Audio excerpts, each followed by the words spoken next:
এই যে তোমরা দেখায় আমরা রেডি হয়ে গেছি ত্রিপুরা ডম্বল লেক আর নারিকেল কুঞ্জতে যাওয়ার লাগিয়া। তো আমরা গাড়িতে উঠে গেছি রেডি হইয়া। তো সব এইভাবে আনন্দ করতে করতে অনেকটা রাস্তা গেছে, অনেক সময় পর গিয়া ডম্বুর এর কাছাকাছি গেছি। তো এই যে নারকেল কুঞ্জের অনেক বেশি স্কটেজ, তো এটি অনেক সুন্দর আসলো দেখতে। এইভাবে যেতে যেতে অনেক স্কটেজ দেখতে দেখতে আমরা নারকেল কুঞ্জতে গিয়া পৌঁছাইছি। এরপর দেখতেছ সবাই মানে ফটো উঠতে অনেক ব্যস্ত। তো এই যে আমার বোনজি, এরপরে বোন আমরা সব মিলিয়া ডম্বুর লেকে যাওয়ার লাগিয়া বোটের মধ্যে উঠে গেছি। তো সবাই মিলে এখানে অনেক এনজয় করতে করতে গেছি। জলটিও খুব সুন্দর আসলো চারিদিকে। তো আমি এখানে জল দরিয়া দরিয়া গেছি। তো এইভাবে ভিডিও করছি, আমার বোনজিও করিয়া দিছে ভিডিও। তো দেখতে পাচ্ছ যে ডম্বুর লেকে ফাইনালি আই গেছি। তো এখানে অনেক বেশি ঝর্ণা আসলো, অনেক সুন্দর জলটি।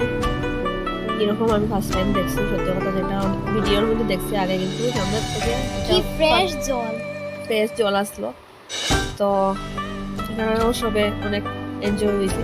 তারপরে আমরা আবার নারকেল কুঞ্জের মেইন স্পটে যেখানে আইছি, তো এখানের মধ্যে গেছি আমরা। তো এখানের মধ্যে অত সুন্দর সুন্দর মানে একটা স্পটে আসতে হইতাম। তো এরপরে আমরা আবার ভিডিও করছি এখানে সবে, মানে এক কথা অনেক ভিডিও আর ফটো করতে করতেও টাইম গেছে গিয়া এটা হইতাম। আমরা প্রায় 5 ঘন্টার মতো এখানে আসলাম। তো ম্যাক্সিমাম টাইমে আমরা ফটো উঠতেই গেছি, টাইম স্পেন্ড হয়েছে। তো এখানে একটা পার্কও আছে, অনেক সুন্দর পার্কটা। তো এরপরে আমরা ব্রিজটা দেখতেছ নারকেল কুঞ্জ ব্রিজটা অনেক সুন্দর, কিন্তু অনেক বেশি লড়ে এটা অনেকক্ষণ করে করে। তো এই যে আমার বোন ভিডিও করে আমার একটা বন্ধুর। তো এরপরে আমিও আবার একটা ক্লোজ আপ লই নিয়েছি ভিডিও। তো এরপরে আমরা ফাইনালি নারকেল কুঞ্জরে টাটা দিয়া আই গেছি। এরপরে লাস্টের দিকে একটা ভিডিও করছি, আমার বোন তারা অনেক আমার লইয়া হাসাহাসি করে। এরপরে আমি তার একটা ভিডিও করছি।